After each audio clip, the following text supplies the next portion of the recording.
ஆனால் ஒரு கேள்வி எழுது, யாருக்குமே ஊழல் லஞ்சம் பிடிக்கலையே, அப்போ யார் கொடுக்குறா யார் வாங்குறா? சரிதானே?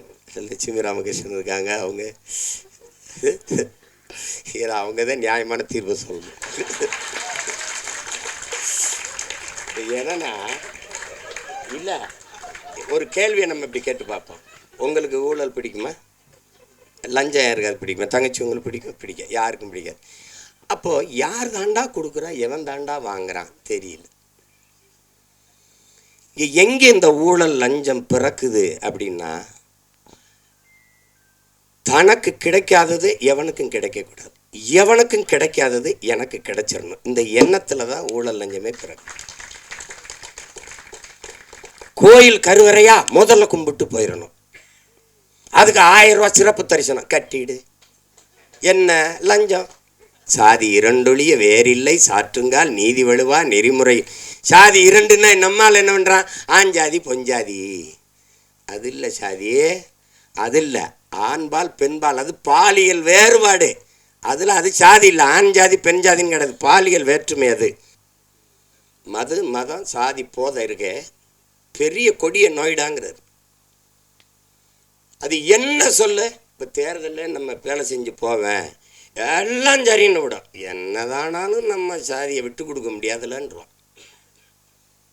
அவனுக்கு மொழி செத்துச்சு கவலைப்பட மாட்டான், அவனுக்கு இனம் செத்துருச்சே கவலைப்பட மாட்டான், ஆறு செத்துருச்சே கவலைப்பட மாட்டான், மலை களவு போகுது கவலைப்பட மாட்டான், வளம் திருடு போகுது கவலைப்பட மாட்டான், உரிமை பறி போகுது கவலைப்பட மாட்டான். எது செத்தாலும் சரி, தன் சாதி செத்துறக்கூடாது அப்படி நினைக்கிற ஒரு கூட்டத்துக்கிட்ட 2 காதலர்கள் சிக்கிக்கிட்டா என்ன நிலைமை? அதுதான் கதை. ஒரு பேரன்பை ஒருத்தன் வைக்கிறான், அந்த பேரன்புக்கு பிரச்சனை, அதை அந்த அன்பை சிதைச்சவனை ஒழிக்கணும்னு நினைக்கிறான், பெருங்கோபம். இதுதான் படம். சரிதானே வை? அது எங்காலால் தான் முடியும். இப்போ டோனி சிறந்த ஆட்டக்காரர் தான், ஆனால் அவருக்கு சென்னை சேப்பாக்கம் மைதானம் தான் சரியாக இருக்கும், மற்ற இடத்துல சரியாக ஆட மாட்டார். அப்படிலாம் இல்லை, எங்காலும் எந்த திடலில் விட்டாலும் அடிப்பார். நீ இது ஹோம் பிச்சும்பா, இது ஹோம் கிரவுண்டுலாம். எங்கள் அப்பாவுக்கு எல்லா கிரவுண்டும் ஹோம் கிரவுண்டு தான். நீ நகைச்சுவையாக படம் எடு, நீ எதாவது எடு, எல்லாத்துக்கும் இசை கொடு. அப்பவே சொல்லிட்டான்.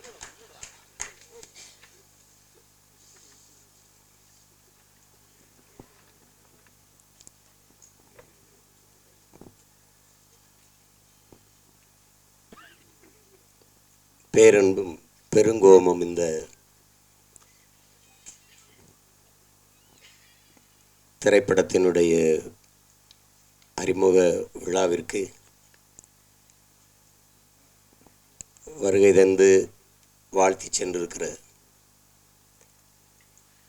அன்பிற்கும் பாசத்திற்கும் உரிய அப்பா எஸ்.ஏ. சந்திரசேகர் அவர்களுக்கும், மதிப்பிற்குரிய அண்ணன் ஆர்.வி. உதயகுமார் அவர்களுக்கும், இங்கே அமர்ந்திருக்கிற என்ன அன்பிற்கினிய தம்பிகள் வசந்தபாலன், தம்பி சுசீந்திரன், தம்பி கண்ணன் அவர்கள், என்னுடைய குரு சித்ரா லட்சுமணன் அவர்கள், தம்பி கரு பழனியப்பன், எண்ணற்ற படைப்பாளிகள், அந்த வரிசையில் இப்போது தம்பி சிவபராஸ் அவர்களும் இணைந்திருக்கிறார். இங்கே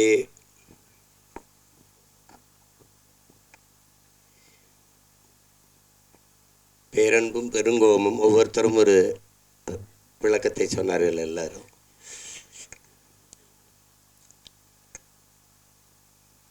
பெருங்கோபத்தினுடைய பிறப்பிடமே இந்த பேரன்பு தான். நான் என்னுடைய தம்பி படத்தை எடுக்கும்போது தம்பி என்று தலைப்பு வச்சுட்டு கீழே தலைப்பு எழுத்தா பேரன்பும் பெருங்கோபமும் கொண்டவன் என்று போட்டிருந்ததில் இது தம்பிங்கிறது எங்கள் தலைவரை தான் குறிப்பிட்டு எடுத்தேன்னு எல்லாருக்கும் தெரியும். அதில் அது பேரன்பும் பெருங்கோபம் கொண்டவன் அப்படின்னு போட்டேன். அது ஏன் பேரன்பு? அவருடைய பேரன்பு, தன் இனத்தின் மீது இருந்த பேரன்பு அந்த இனம் அழித்து ஒழிக்கப்படும் போது அதை காக்க வேண்டிய பெருங்கோபத்திற்கு அவர் ஆளாயிட்டார். இங்கே பாரதியினுடைய பெருங்கோபம், அந்த ஆவேசமான கவிதை வீச்சுக்கு காரணம் அவன் இந்த மண்ணை மக்களை நேசித்த வச்சிருந்த காதல் தான் காரணம். அப்படி அதை உள்ளடக்கமாக வைத்து இந்த ஒரு படைப்பு படைக்கப்பட்டிருக்கு.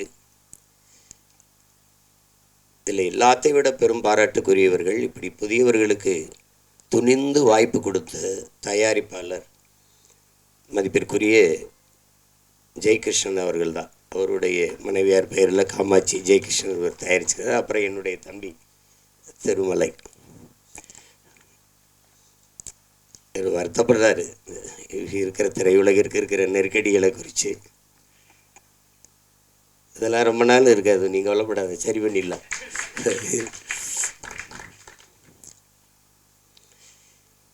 அதில் புதியவர்களுக்கு வாய்ப்பு துணிஞ்சு வாய்ப்பு கொடுக்கறதுங்கிறது அது ஒரு பெரிய சாதனை தான். அப்படி எங்கள் அப்பா எஸ்சி கூட பேசுனாங்க பாருங்கள். நான் ஒவ்வொருத்தட்டையாக போய் வாய்ப்பு, அவ்வளோ பெரிய இயக்குனரே தன் மகனுக்கு கேட்டேங்கிறார். அதில் ஒரு அழகி படம் எல்லாரும் பார்த்தாராய்ச்சும் தேவையான இவங்களை கூட குறிப்பிட்டு பேசுனாங்க. அந்த படத்தை நம்மளால் எடுத்துட்டாப்ல. அவர் ஒளிப்பதிவாளர் வந்து படம். இப்போ அது 4 ஃப்ரேம்னு ஒரு திரையரங்கம் இருக்குது. அதில் என்னை கூப்பிட்டு காட்டுறாரு, ஏ வாவை பாரு அந்த படத்தை அப்படின்னு. நாங்கள் மாமத்திருந்த என் தங்கச்சி கணவர் அவர், அதனால் நம்மால் கூப்பிட்டு காட்டுறாரு. நான் படத்தை ரசிச்சுட்டு வந்து இப்படி கட்டி பிடிக்கிறேன், பாராட்டுறேன். அருமையாக எடுத்துட்டேன், ஒரு காவியம் மாதிரி எடுத்துட்டேன், படம் வெற்றி அடை, நீ ஒன்றும் கவலைப்படாத. என்ன அப்படியே சொல்கிற உண்மை போய் எல்லாம் வந்திருக்குன்றியா? அப்படியா? என்ன ஒரு வயலும் ஒன்றும் சொல்ல மாட்டேறானே, என்ன இப்படி சொல்கிற? உண்மையே சொல்லு. உனக்கு எதுட்டு நல்லா இல்லைன்னு சொல்லிட்டு போகிறேன். தயாரிப்பாளருங்க நின்றுட்டு இருக்காப்புல, உதயகுமார் தானே, உதயகுமார் நின்றுட்டு இருக்காப்புல. நாங்கள் ரெண்டும் பேசிக்கிறத பார்த்து சிரிக்கிறாப்புல. என்னதான் நண்பனாக இருந்தாலும் இப்படியா போய் பேசிட்டு போகிறதுன்றாப்புல என்னை பார்த்து. அந்த படம் ஓடும்னு கடைசி வரை நம்பலை அவர். அவருக்கு நல்லா எடுத்து சொல்லும்னா, ஐயா நீங்கள் உண்மையிலே சிறந்த படத்தை தயாரிச்சிருக்கிறீங்க, அந்த படம் உண்மையிலே பெரிய வெற்றி அடையும் நம்பவே இல்லை அவர். திரைக்கு வந்து பிச்சுட்டு ஓடுது. இப்போ பெரிய விடுதி கட்டி வச்சு இருக்காப்புல, அங்கே போனால் தங்குறது. நீங்கள் தான் சொன்னீங்க அந்த படம் ஓடும்னு அப்படின்னு சொல்கிறாப்புல. இப்போ செல்வார் அடிக்கடி. அது மாதிரி அவர் ஒரு தங்கரை பற்றி எல்லாருமே பேசிட்டாங்க. ஆனால் எனக்கு தெரிஞ்ச ஒரு தங்கர் குழு விவாதம்லாம் இல்லை கதையில். ஒரே ஆள் தான் எழுதுவார். எழுதி ஒரு வாரத்தில் அந்த கதையை எழுதிட்டு வந்து எடுத்த படங்கள் தான் அத்தனையும். பள்ளிக்கூடத்தில் அது முதல்ல ஏவிஎம் படப்பிடிப்பு நிலையத்தில் நானும் சேரனும் தங்கரும் 3 பேர் உட்காந்து பேசுகிறோம். 3 பேர் சேர்ந்து செய்யலான்ட்டு. அதில் எங்கால இதில் கோவத்தில் சேரன் அடிக்க மாட்டேன்ட்டால. அப்புறம் தான் நரேன் வந்தார். அது செஞ்சோம். அதில் ரொம்ப அழகான எழுத்தாளர். ஒரு ஒவ்வொன்றும் அவருடைய காவியம் போல் ஒரு எழுதக்கூடிய ஒரு எழுத்தாளர். நான் கூட சொன்னேன், நீயே விஜித்தை நீயே அறிமுகம் செய்யலாமே. நான் எடுத்து வச்சுருக்காப்புல. டக்குமுக்கு டிக்குத்தாலம் தானே. அவன் தான் முதல்ல அந்த படம் வேணாம், இந்த படம் வரட்டுன்ட்டான் விஜித்து. அது விஜித்து மேலே எனக்கு நம்பிக்கை இருக்குது. அதை விட எனக்கு எங்கால தங்கர் பச்சா மேலே நம்பிக்கை இருக்குது. அவள் எதையாவது எழுதி ஆகச்சிறந்த ஒரு காவிய படைப்பாக தந்தாவது விஜித்தை நிறுத்திடுவான். அதில் எனக்கு வந்து அசாத்திய நம்பிக்கை இருக்குது.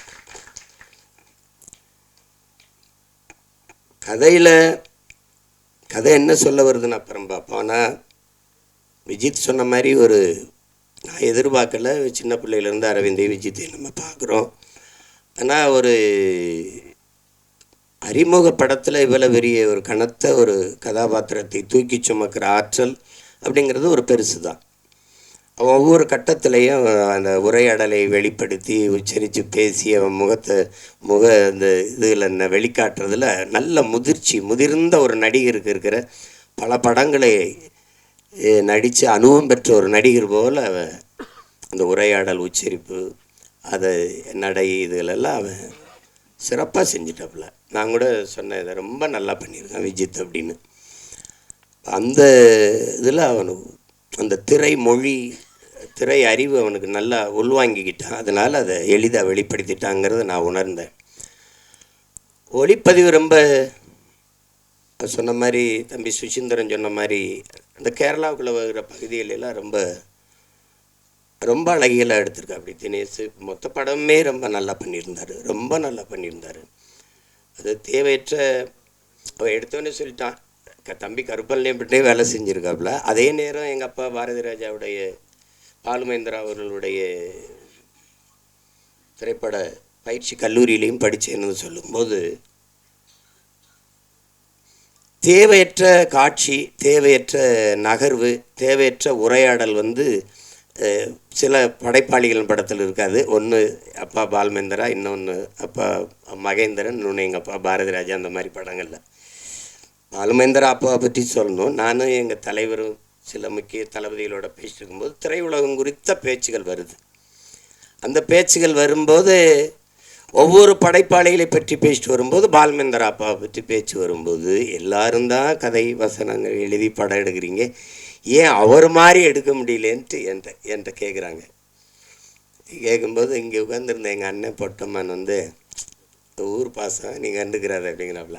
2 பேரும் ஒரே ஊர்னால ஊர் பாசத்தில் சொல்கிறாரு. ஆனால் உண்மையிலேயே அப்பா பாலுமேந்திரா படங்களையும் மகேந்திரன் ஐயா படங்களையும் நீங்கள் போட்டு பார்த்தீங்கன்னா இந்த உரையாடல் தேவையில்லை, இந்த காட்சி தேவையில்லாமல் இருக்குது, இந்த இடத்துல இந்த கருவி நகர்ந்திருக்க வேண்டாம் அப்படிலாம் நீங்கள் யாருமே குறை சொல்ல முடியாது. அவ்வளவு நேர்த்தியான படைப்பாளி. அந்த படைப்பாளியினுடைய பல்கலைக்கழகத்திலிருந்து சிவபிரகாஷ் வந்திருக்காங்கிறது இந்த படத்தை பார்க்கும்போது தெரிஞ்சது. நான் கூட தங்கட்ட சொன்னேன், தேவையற்ற பதிவு, காட்சி, உரையாடல் அப்படின்னு எதுவுமே இல்லை. முதல் படம் மாதிரி இல்லை. சிவபிரகாஷ் எனக்கு அவர் இயக்குனராகிறதுக்கு முன்னாடி இருந்து தெரியும். என்னுடைய பயணங்களில் ஒரு 4-5 ஆண்டுகள் என் கூடவே பயணித்து வந்த ஒரு தம்பி. அவர் தான் இந்த படத்தை இயக்கியிருக்காங்கிறது எனக்கு தெரியாது. அப்புறம் பின்னாடி தெரிஞ்சோண்டே ரொம்ப மகிழ்ச்சி எனக்கு அதில்.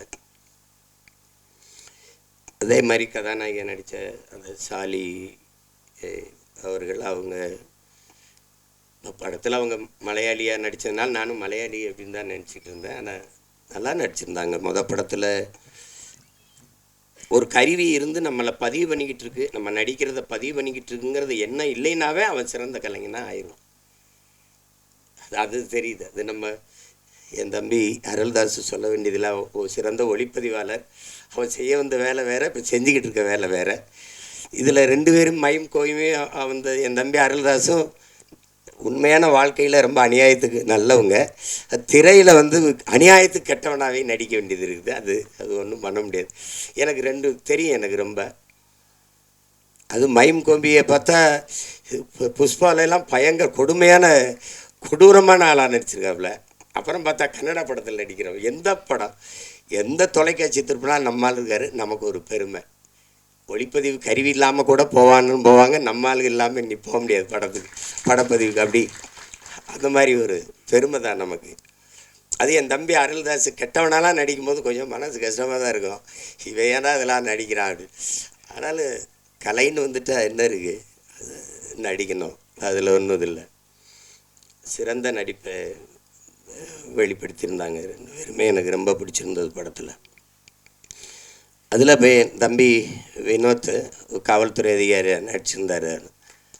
நம்மால் அவன் நல்லா நடிச்சிருந்தான். நல்லா அவனுக்கு ஒரு பெரிய கதாபாத்திரத்தை கொடுத்துருக்காரு சிவபிரகாஷ். ரொம்ப நல்லா வெளிப்படுத்தியிருந்தார். அவர்கிட்ட தான் கதை நகருது. ரொம்ப நல்லா இருந்தது. வாழ்த்துக்கள், உனக்கும் வாழ்த்துக்கள். இதில் நிகழ்ச்சியை நேர்த்தியாக தொகுத்து வழங்கிக்கிட்டு இருக்க என்னுடைய தம்பி முபாஸ் அவர்களுக்கு என்னுடைய வாழ்த்துக்கள். ரொம்ப அதில் குறிப்பிட்டு சொல்ல வேண்டியது ஒளிப்பதிவு, அதுக்கப்புறம் அந்த உரையாடல். அது முருகேஷ் பாபு அவர்கள் ரொம்ப அருமையாக செஞ்சிருந்தார். இந்த உரையாடல் யாருன்னு நான் கேட்டேன்னா துருத்தலை. வெளியில் போய் எப்படி தேவையற்று பேசுகிறாங்க, வம்படியாக பேசுகிறாங்க அப்படின்னு இல்லாமல் கதாபாத்திரங்கள் அதனுடைய இயல்புக்கு அந்த உரையாடலை எழுதியிருந்தார். ரொம்ப அருமையாக இருந்தது. எல்லாருக்கும் என்னுடைய அன்பும் வாழ்த்துக்களும். இங்கே ஆகச்சிறந்த மேதை இருக்கார் எங்கள் கலை இயக்குனர் முத்துராஜு. அப்புறம் என்னுடைய தம்பி அவன் கவிஞர், சிறந்த கவிஞன்.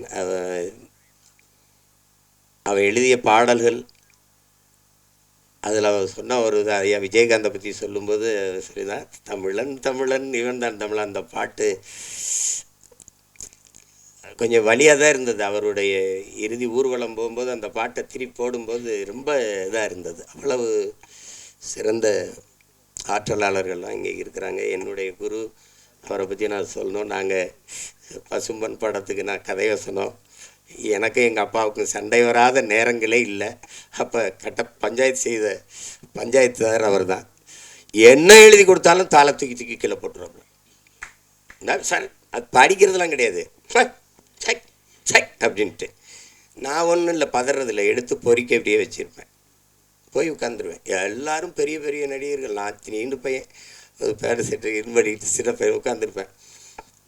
திடீர்னு இந்த இடத்துல சித்ரா, இங்கே சிவா ஒரு இது பண்ணும், ராதிகா இங்கேருந்து வரணும், இங்கே ஒரு இது வேணும், எங்கே அந்த பையன்?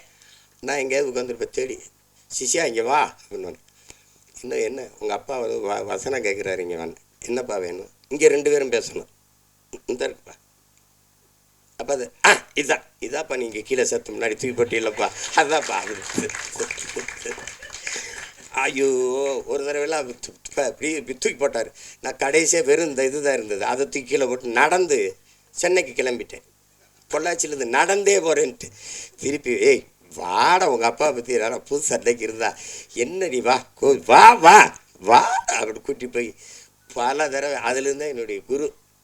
இல்லைன்னா பாதி படத்துலேயே போயிருப்பேன் ஊருக்கு. அது அவர் சொன்ன மாதிரி, தம்பி சொன்ன மாதிரி திரை உலகத்தினுடைய என்ன சொல்ற களஞ்சியம்தான்.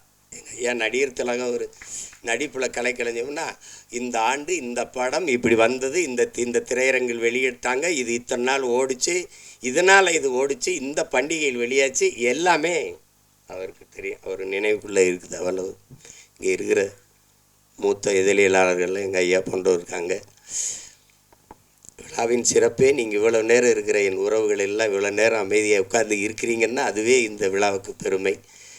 அது இதை காட்சிப்படுத்தி மக்கள்கிட்ட கொண்டு போய் சேர்க்க இத்தனை ஊடகவியலாளர்களும் 10 மணி ஆகியும் இருக்கிறீங்க அப்படிங்கிறத பெரிய இது. அது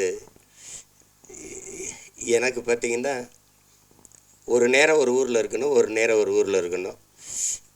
நேற்று எங்கேயோ இருந்து வந்தோடனே வா படம் பார்க்கன்னு கூப்பிட்டாப்புல, அங்கே போனேன். இன்றைக்கி நீதிமன்றத்தில் நிற்கணும், நின்றுட்டு 5 மணிக்கு வந்து இறங்கினேன். வா இங்கே பாட்டு வெளியிடணுன்னு கூப்பிட்டாப்புல. வேற ஆளாக இருந்தால் போய் வேலை இருக்குன்னு சொல்லலாம், அவர்னா போன்றிருப்பேன். விஜித்துக்காக வர வேண்டியது இருக்குது. இவரெல்லாம் யார் பார்ப்பா? என் தங்கச்சிக்கு என் பிள்ளை விஜித்து அரவிந்துக்காக பார்க்க வேண்டியது இருக்குது. ரெண்டாவது, எங்கள் தங்கர் சொன்ன மாதிரி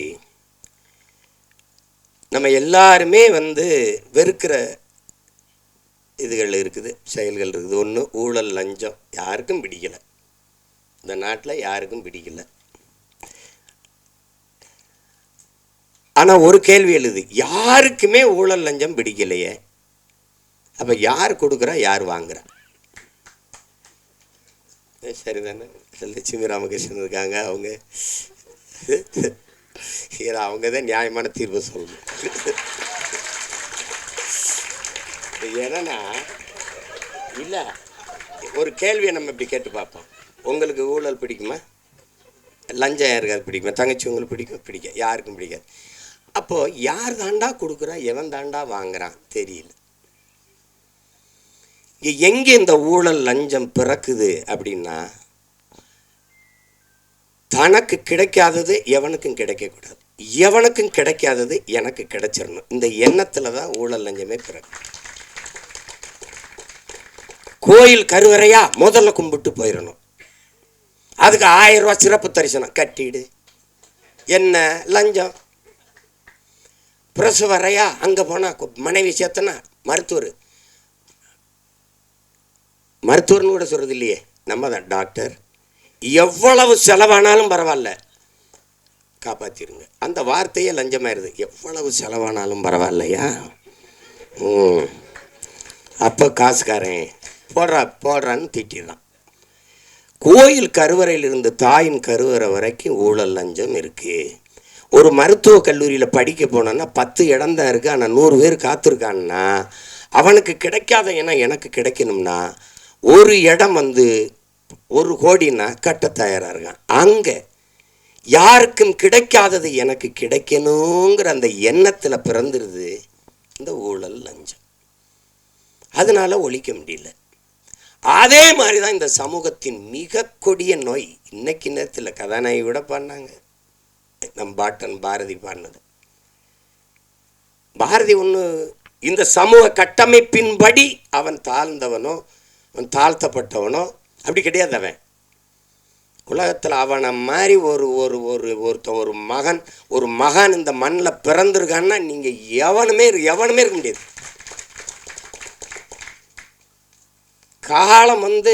காலம் பல கவிஞர்களை உருவாக்கி இருக்குது அன்பிற்குரியவர்களே.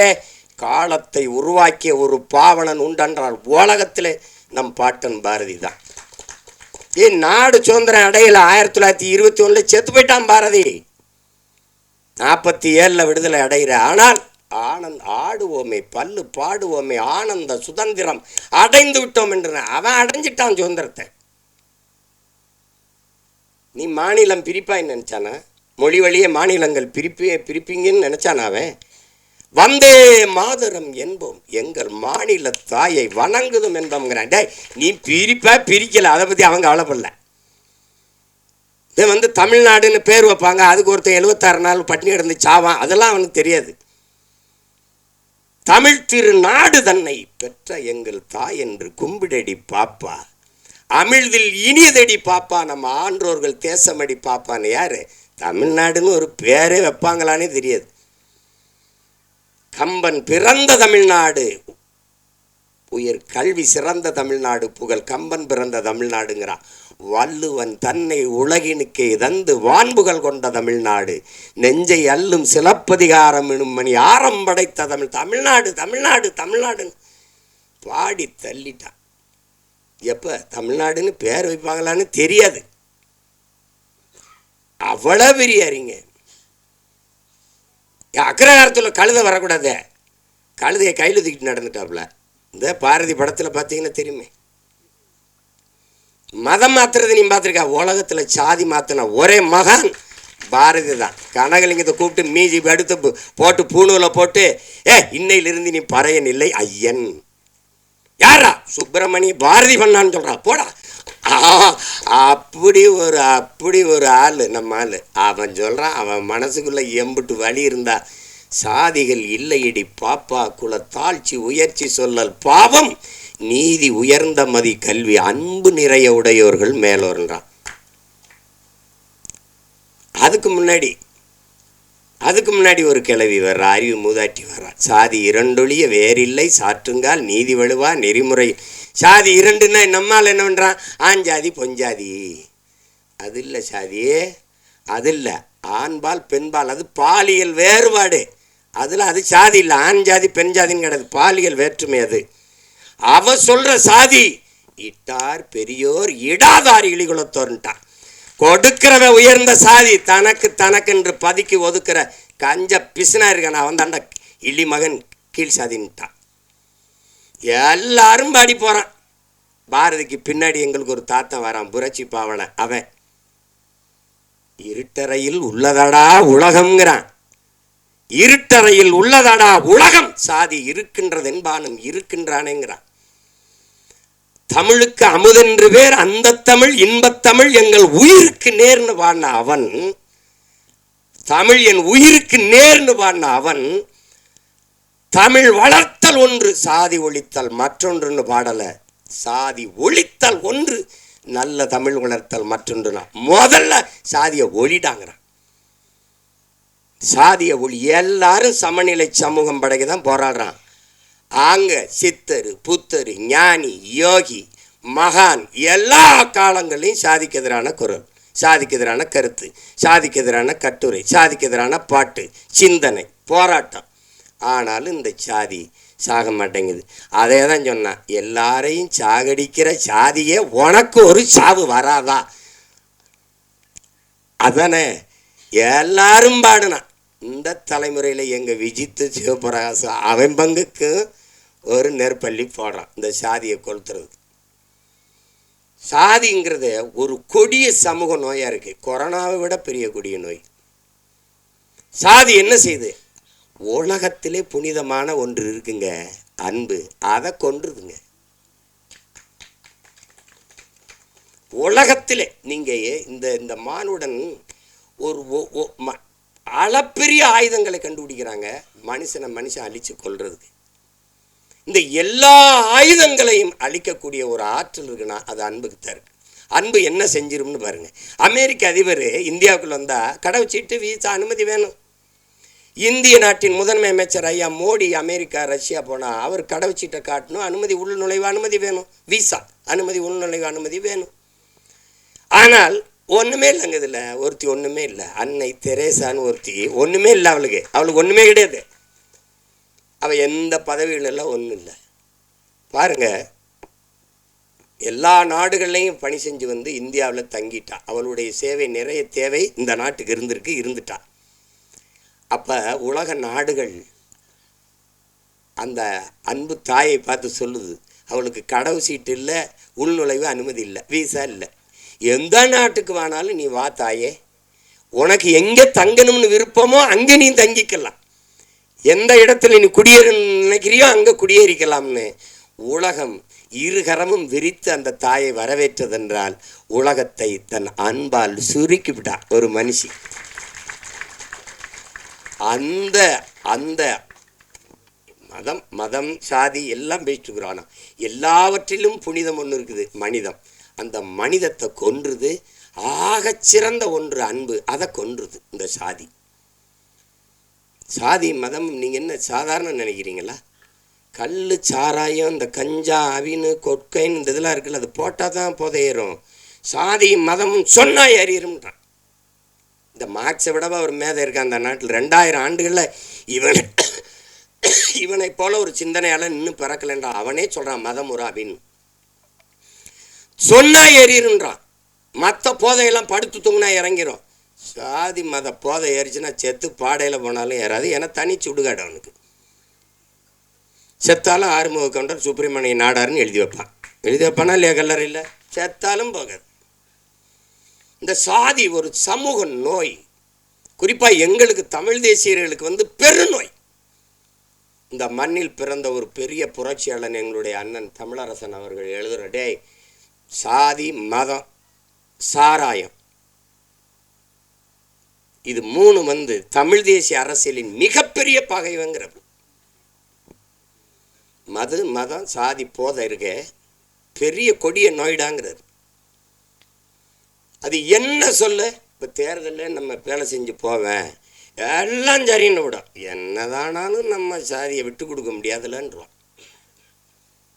அவனுக்கு மொழி செத்துச்சு கவலைப்பட மாட்டான், அவனுக்கு இனம் செத்துருச்சே கவலைப்பட மாட்டான், ஆறு செத்துருச்சே கவலைப்பட மாட்டான், மலை களவு போகுது கவலைப்பட மாட்டான், வளம் திருடு போகுது கவலைப்பட மாட்டான், உரிமை பறி போகுது கவலைப்பட மாட்டான். எது செத்தாலும் சரி, தன் சாதி செத்துறக்கூடாது.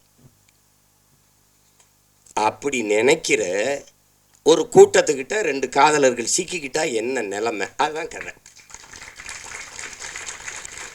ஒரு பேரன்பை ஒருத்தன் வைக்கிறான், அந்த பேரன்புக்கு பிரச்சனை.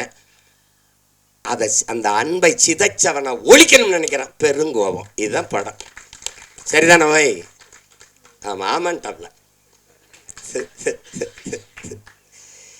ஏன்னா நீங்கள் இதை பாருங்கள், சாதிய இழிவை துடைத்தெறிய போராடாமல் இருப்பதை விட செத்து ஒழிவதே மேலானதுன்னு ஆனால் அம்பேத்கர் சொன்ன இந்த மொழின்னு இருக்கிற அந்த வலி இருக்குல்ல, அதை நீங்கள் உணர்ந்துட்டீங்கன்னா நீங்கள் இந்த நாட்டில் தீண்டாமைங்கிற ஒரு சொல்லே இருக்குது.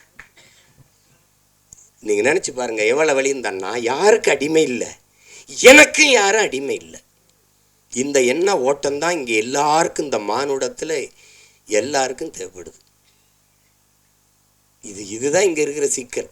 இப்போ பாருங்க, என்னரும் மக்களே, சிலர் பாருங்க, என்னரும் மக்களே, இந்த பூமியில் பிறந்து தாழ்த்தப்பட்டவர்கள், தீண்டத்தகாதவர்கள், கோயிலுக்குள்ளே வரக்கூடாது, குளத்தில் குளிக்கக்கூடாது, தெருவில் நடக்கக்கூடாது, இப்படி இந்த தீண்டாமை இழிவை சுமந்து நீங்கள் படுகிற இந்த பாடை பார்க்கும்போது என் இதயம் நொறுங்கி ரத்தம் வழிகிறது.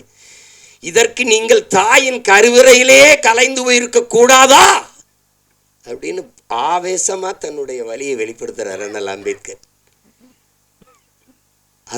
அதை தான் தோணுது. எத்தனை வலி, எவ்வளவு வலியின் மொழி அது. இன்னுமா அந்த கொடுமை, இன்னும் தொடருது. அதை பாருங்க. பிறப்பின் அடிப்படையில் பேதம் பாராட்டுகிற, உயர்ந்தவன் தாழ்ந்தவன் என்ற பாகுபாடு பாராட்டுகிற இந்த கொடிய நோயை ஒழிக்காது சமநிலை சமூகம் பிறக்காது. இதற்கு என்னைக்கு சொல்றான் பாருங்க, அந்த இதில் படத்தில் கூட வருது பாருங்க, நம்முடைய அது குரல் ஒளியில் வருது. நம்ம பாவா செல்லத்துறை அவர் சொல்றார் பாருங்க, பிறப்பு ஒக்கும் எல்லா உயிருக்கும்னு வள்ளுவ பெருமகனார் தந்தருளிய மறைமொழியில் எத்தனை ஆண்டுகள், 1000 ஆண்டுகளுக்கு முன்னாடி பாடுறாரு, எத்தனை 1000 ஆண்டுகளுக்கு முன்னாடி பாடுறாரு. இப்போ அந்த காலத்திலேயே இந்த ஏற்றத்தாழ்வு இருந்திருக்குது.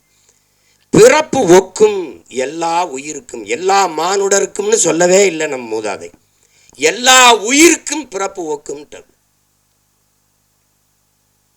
அதில் பிறப்பின் அடிப்படையில் பாகுபாடு, உயர்ந்தவன் தாழ்ந்தவன். இதில் பாரதி ஏன் ஆகச்சிறந்த மானுடன் பாரதி கிட்ட கேட்கப்படுது, எங்க நோய், நாம் பிரம்மனின் தலையிலிருந்து பிறந்தோம், சத்திரியன் தோலிருந்து பிறந்தான், வைசியன் தொடையிலிருந்து பிறந்தான், அந்த சூத்திரன் காலில் இருந்து பிறந்தான், இந்த பஞ்சமன் ஒருத்தருக்கான அவன் எதிலங்கானு பிறந்தான்னு பாரதி கிட்ட கேட்கப்படுது. பாரதி அவன் மட்டும்தான்டா அவங்க ஆத்தாளுக்கும் அப்பனுக்கும் பிறந்தான்ட்டான். இன்னும் புரியுதா உங்களுக்கு? சமூகத்து மேலே இருந்த அவனுக்கு கோபம் இருக்குது பற்றியில, அந்த கோபம் தான் இந்த பெருங்கோபம். அதை நீங்கள் இது என்ன, அது இழிவை சுமந்து பார்க்குறவனுக்கு தான் தெரியும். நீங்கள் இந்த வலி இது மேல்தட்டு மக்களுக்கு ஒன்றும் தெரியாது. இது நாட்டாமல் பண்ணிட்டு, இது ஒரு போதை, இது ஒரு மனநோய்.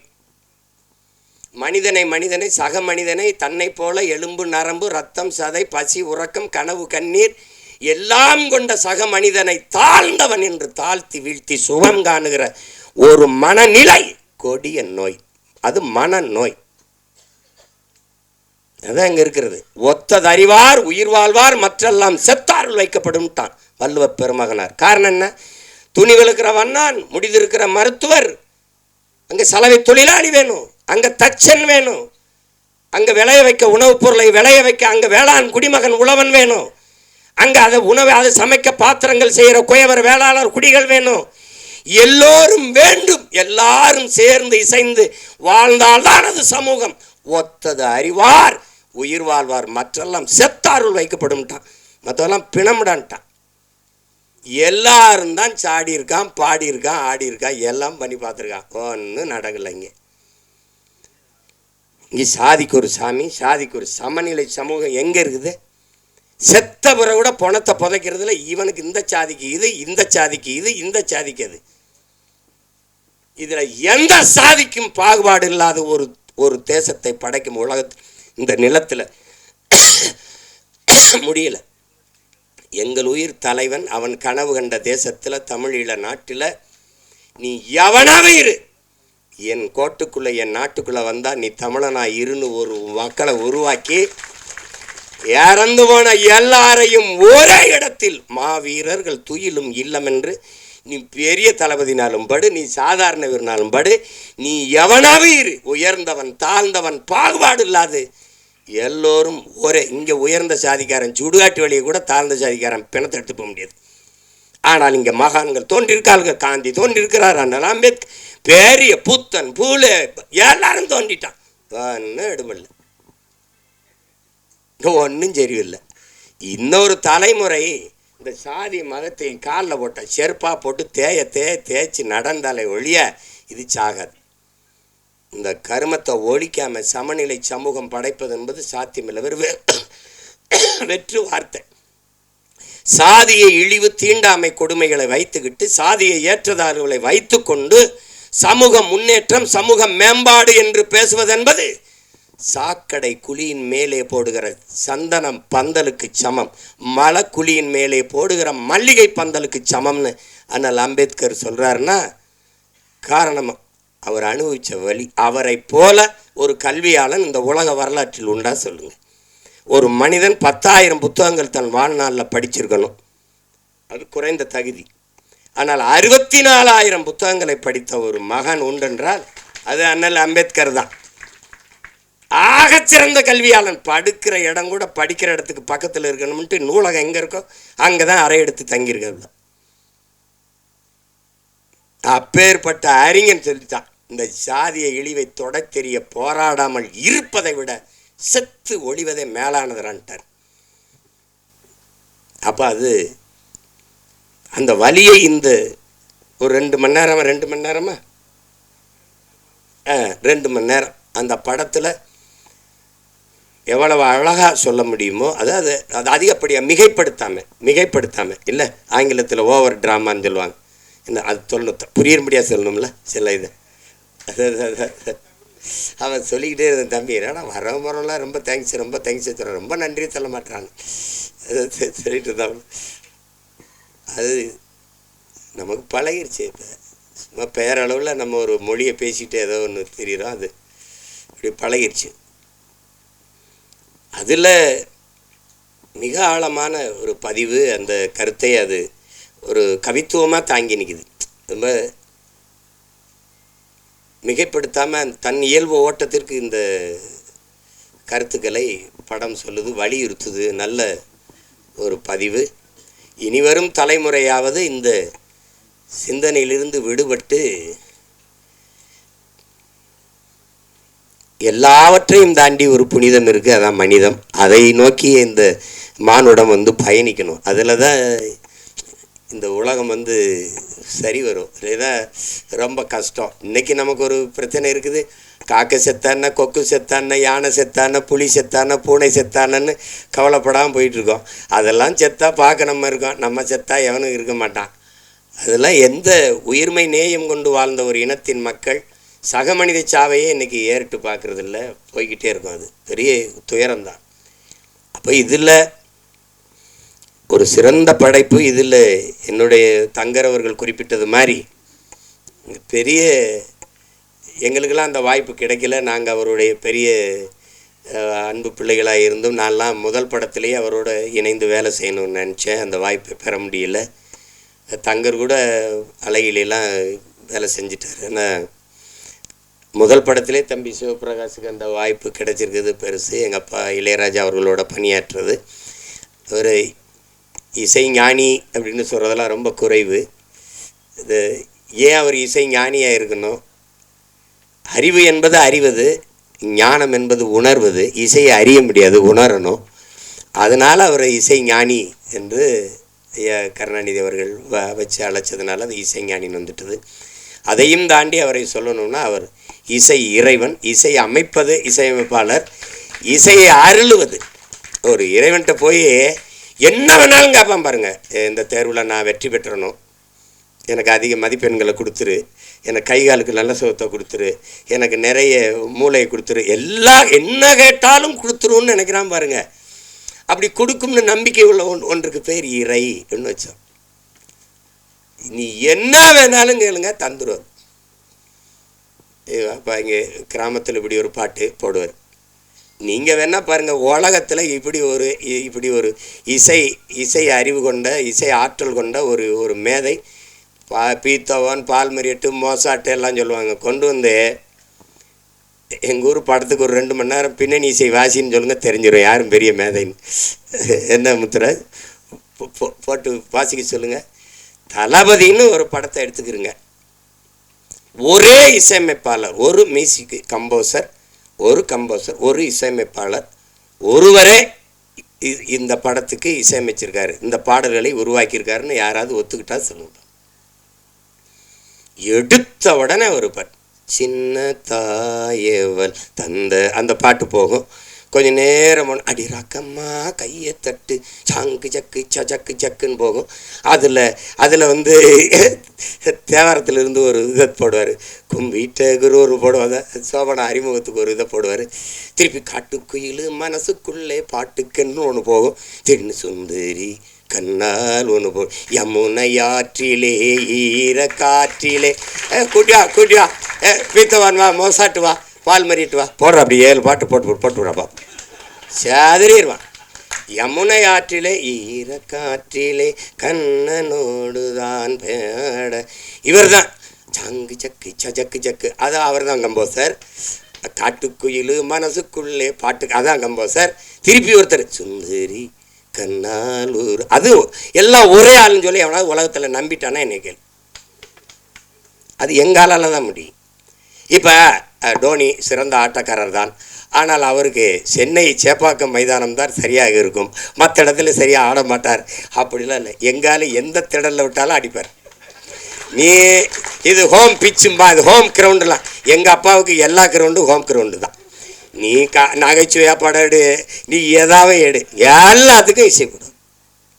இது ஒன்றும் வேணாம். நீ என்ன இப்போ நாயகன் படத்தை திருப்பி நான் சொல்கிறேன், அந்த சீமா சொன்னதுக்காக ஒரு தடவை பண்ணு. எடுத்த உடனே ஒரு சின்ன பையன் அவங்க அப்பா தொழிற்சங்கத்தில் பாரு கொண்டுருவாங்க. இங்கேருந்து கருவிக்கிலிருந்து அதை ஃப்ரம் தி கேமராங்கிறது இங்கேருந்து ஓடுவான் ஒரு சின்ன பையன்.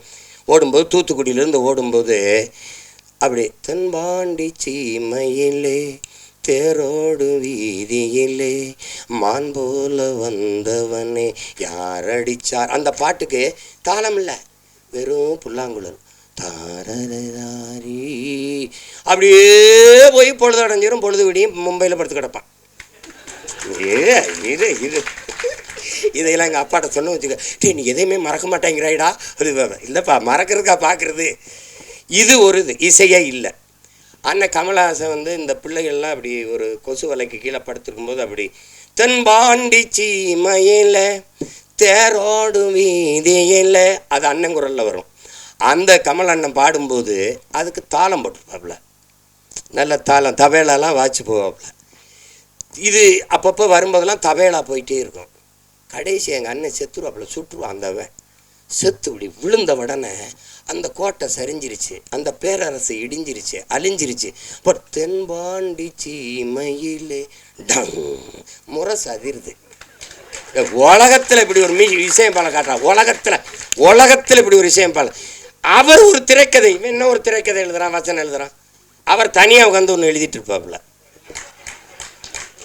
இப்போ நான் சொல்கிறது உங்களுக்கு இதை மணிரத்னம் ஐயா வந்து சொல்லி வாங்கியிருப்பாருன்னு நினைக்கிறீங்களா?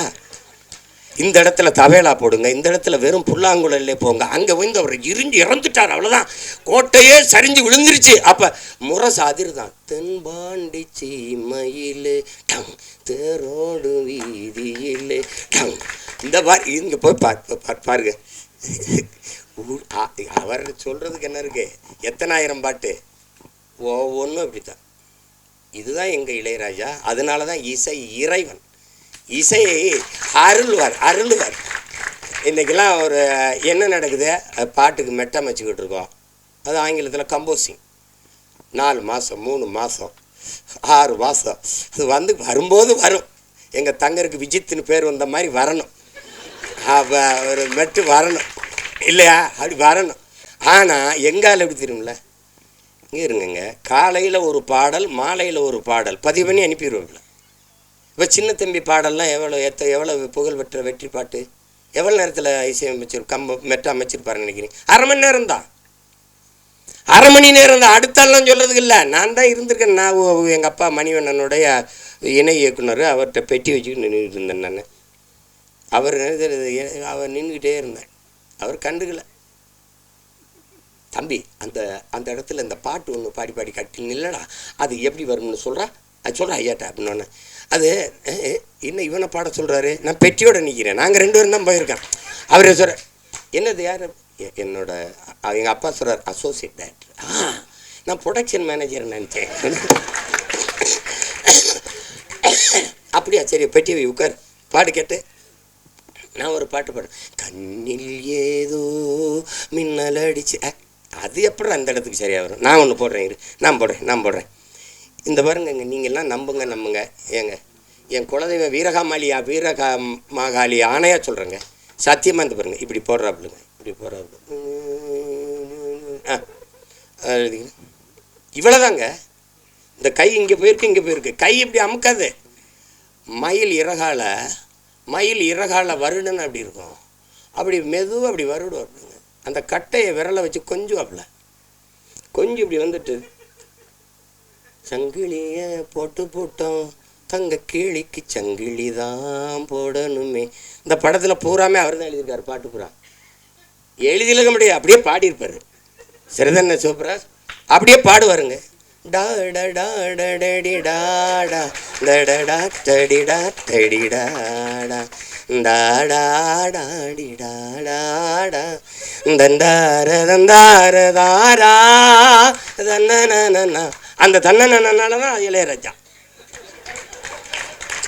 இப்போ இங்கே பாருங்க, மாலை நேர பூங்காத்து வீசும் அந்த மாந்தோப்பு உன்னோட உக்காந்து நாம் பேச, அது வரைக்கும் நல்ல இடம்தான். அங்கே ஒரு ராமுக்கு போட்டுருவாங்க. எப்படி பாருங்க, அவரை ரசிச்சிட்டிங்கன்னு வச்சுக்கிறீங்களா, ஒன்று சோறு தண்ணி ஒன்றும் தான் கிடையாது. எங்களை பெத்த தாய் பாடின தாலாட்டி எவனுக்கு நினைவு இருக்குது இந்த கூட்டத்தில்? ஆனால் 30-40 வருஷமாக ஒரே ஆளோட தாலாட்டி சலிக்கலை. இன்னைக்கும் சலிக்கலை. இப்போ என் தம்பி இந்த மிஸ்கின் ஒரு படம் எடுத்தான், இது சைக்கோன்னு ஒரு படம். அதில் என்னமோ தம்பி உதயநிதி ஒரு இதை வச்சுக்கிட்டு பாடுறாப்புல. அதில் ஒன்று நினச்சி உருகி போனேன் மெழுகா. யாரா இருந்தாலும் யாரா விட இன்னைக்கு யாராவலோ என்னை தீண்டும் காற்றின் விரலோ, யாராவலோ தாலாட்டின் தாயின் குரலோ, ஒன்ன நினச்சி ஊருகி போனேன் மெழுகா, நெஞ்ச ஓதச்சு பறந்து. எங்கள் ஆள் பாருங்க, விஜித்துக்கும் போடுவார், விஜித்து பையன் இயக்கம் வந்தாலும் போடுவார்ல.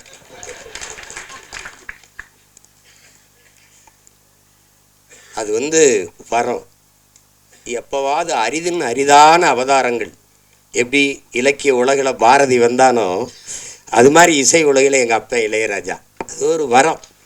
அதனால் இசை இறைவனின் ஆசி பெற்ற ஒரு படம் இது. அதனால் இது ஒரு மாபெரும் வெற்றி அடையணும். நான் உளமாற வாழ்த்த வந்திருக்கேன். நான் இது ஏன்னா எங்கள் விஜித்தோட படங்கிறதுனால தங்குற படம் எடுத்து கூப்பிட்டா போயா வேலை இருக்குது எனக்குன்னு போயிருப்பேன். அது அவர் தெரியும். சிரமந்தான். இப்போ போய் 3 நாள் ஆச்சு இப்படி சுற்றிக்கிட்டு திரிஞ்சு, காலையில் இன்னும் ஓடணும். அது ஆனாலும் இந்த விழாவும் இந்த நிகழ்வும் எனக்கு ரொம்ப முக்கியமானது. அது நான் அரவிந்த் தான், எங்கள் அரவிந்த் அவன் தான் இந்த வேலையை செய்ய ஆரம்பிப்பான்னு நினச்சேன் நான். ஆனால் விஜித்து வந்திருக்கேன். நான் இவ்வளவு விஜித்திட்ட எதிர்பார்க்கலை. ஒரு முதிர்ந்த நடி எங்கள் அண்ணன் சந்திரசேகர் இருக்காங்க. அவங்க அந்த பாலைவனச்சோலையில் நடித்த போது அவ்வளவு இதாக இருக்கும். அந்த உரையாடலை வெளிப்படுத்துகிற ஆற்றல், அந்த இதெல்லாம் உடல் மொழியெல்லாம் ரொம்ப மென்மையாக அது மாதிரி நடிச்சிருக்கான். அது முதல் படம்னு சொல்ல முடியாத அளவுக்கு நடிச்சிருக்கான் விஜித்து. பாராட்டுகள். அதில் ரொம்ப பெருமைக்குரிய ஒரு நிகழ்வு. இதில் நீங்கள் விஜித்தை பாராட்டுவது, தங்கரை பாராட்டுவதும் தான், என்னை பாராட்டுவதும் தான், இங்கே இருக்கிற ஒவ்வொருத்தரையும் பாராட்டுவதும் தான். இருந்தாலும் இது அவனுக்கு ஒரு தொடக்கம். தேவயானி அவர்கள் சொன்னது போல் உன்னுடைய தனித்திறமையில் தான் நீ வெல்லணும். அது முக்கியம். யாருக்குமே அந்த புகழுங்கிறது ஒரு முகவரி அட்டை போல் பயன்படும். ஆனால் நீங்கள் செய்கிற வேலையினுடைய ஆற்றலை பொறுத்து தான் நீங்கள் நிலைத்திருக்க போறீங்களா இல்லையாங்கிறது நிரூபிக்கப்படுது. அண்ணன் சிவகுமாருடைய பிள்ளைகள் தம்பி சூர்யாவும் கார்த்திக் வந்தாங்கன்னா, சிவகுமாரன் மகன்கள்ங்கிறது ஒரு அறிமுகத்துக்கு சரியாக இருந்தது. தன் ஆற்றல்களால் நிரூபித்தாங்க.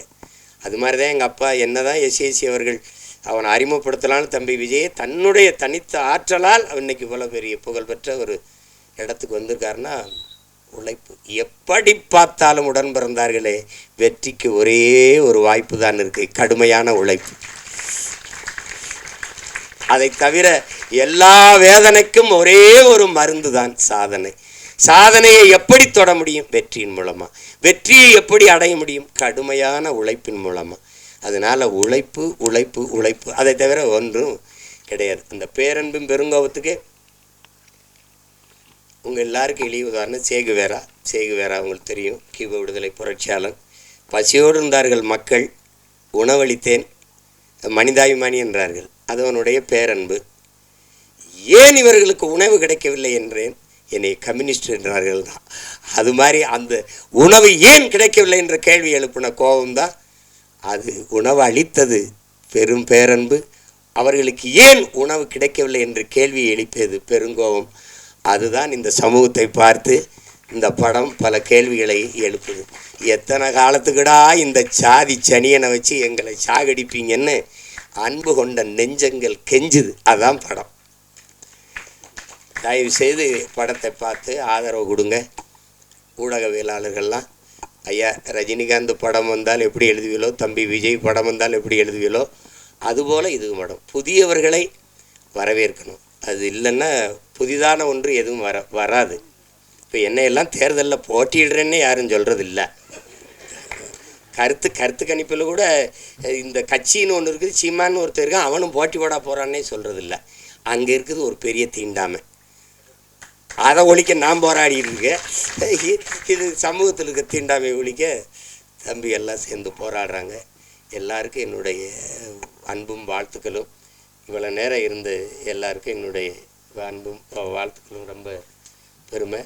ஒரு தம்பி கதிரோடைய அப்போ கதிர் நான் ரொம்ப நெருக்கம். என்னுடைய தம்பி அவருடைய தந்தையாருனாங்க. அவரும் நடிச்சுக்காரு.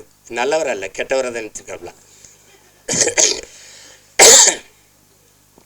கொஞ்சம் கொஞ்சமாக சாகும், சாதி கொஞ்சம் கொஞ்சமாக சாகும். சமூக மாறுதல்கள் வந்து கொண்டிருக்கு. இப்போ இன்னொரு தலைமுறை மாறி வருது. அந்த மாற்றத்திற்காக நாம் எல்லோரும் காத்திருக்கிறோம். உங்கள் எல்லாருக்கும் என்னுடைய அன்பும் வணக்கமும் நன்றி. படம் வெற்றியடைய என்னுடைய வாழ்த்து.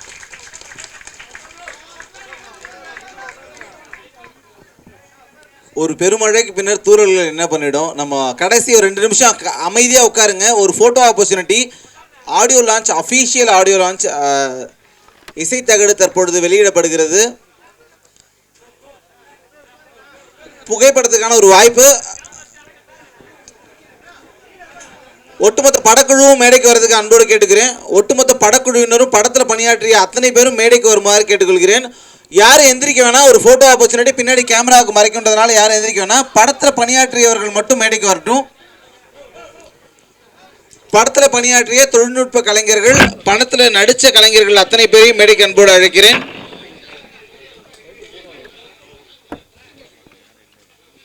படத்தோட உதவி இயக்குநர்கள், உதவி ஒளிப்பதிவாளர்கள் அத்தனை பேரும் நினைச்சுக்குமாறு அன்போடு கேட்டுக்கொள்கிறேன்.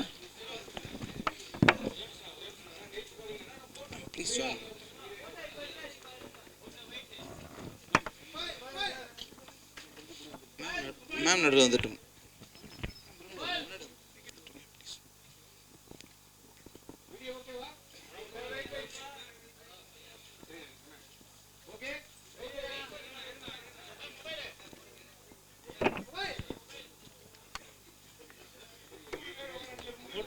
फोटो